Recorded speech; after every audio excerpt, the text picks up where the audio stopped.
کسی اسمبلی کی کابینہ کو اس کے بہترین دماغ مل کر بناتے ہیں یا ان کو وزیر اعظم چنتا ہے۔ ایسے میں اس مرتبہ جو کابینہ بنی ہے اس میں کون سے ایسے بہترین لوگ ہیں جو وزیر اعظم کی کابینہ میں شامل ہیں؟ آج کی ہماری ویڈیو انہی کے بارے میں ہے۔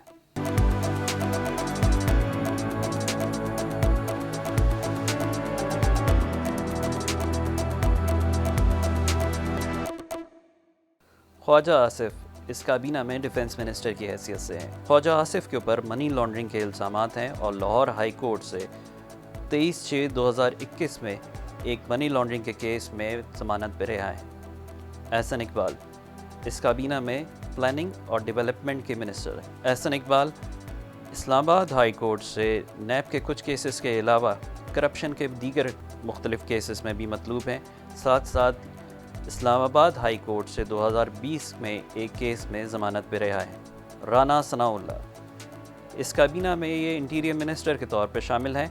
رانا ثناءاللہ کے اوپر ماڈل ٹاؤن کی کلنگز کا کیس ہے، اس کے ساتھ ساتھ ایک ڈرگ کیس میں لاہور ہائی کورٹ سے ضمانت پہ رہا ہے۔ خواجہ سعد رفیق اس کابینہ میں ریلوے اور ایوییشن کے منسٹر کے طور پہ سامنے آئے ہیں۔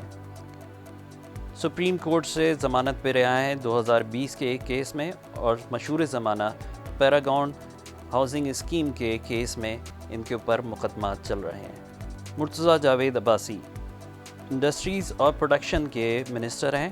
اس وقت مرتضیٰ جاوید عباسی کو CDA کے مختلف کرپشن کے کیسز کا سامنا ہے۔ سید خورشید شاہ پانی اور آبی وسائل کے منسٹر ہیں۔ اس وقت سید خورشید شاہ سپریم کورٹ سے بیل پہ رہا ہے۔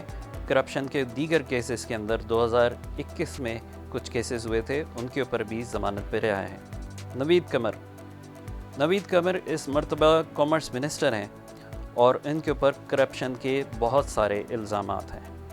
Abdul Qadir Patel national health services کے منسٹر ہیں اس کابینہ میں، اور ان کے اریسٹ وارنٹ نکل چکے ہیں، جس کو کہ اسلام آباد ہائی کورٹ نے پولیس کو ان کو اریسٹ کرنے سے روک دیا ہے۔ شازی مری اس مرتبہ پاورٹی ایلیویشن اور سوشل سیفٹی کی منسٹر ہیں اور ان کے اوپر فیک ڈگری کا الزام ہے۔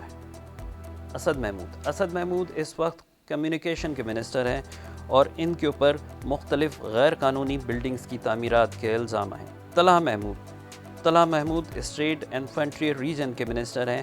طلحہ محمود پہ ڈرگ ٹریفکنگ اور ساتھ ساتھ مختلف دیگر منشیات کے کیسز ہیں، جس کی مالیت تقریباً 220 ملین روپے ہے۔ حنا ربانی کھر اس وقت فارن افیئرز کی اسٹیٹ منسٹر ہیں اور ان کے اوپر بجلی چوری کے الزامات ہیں۔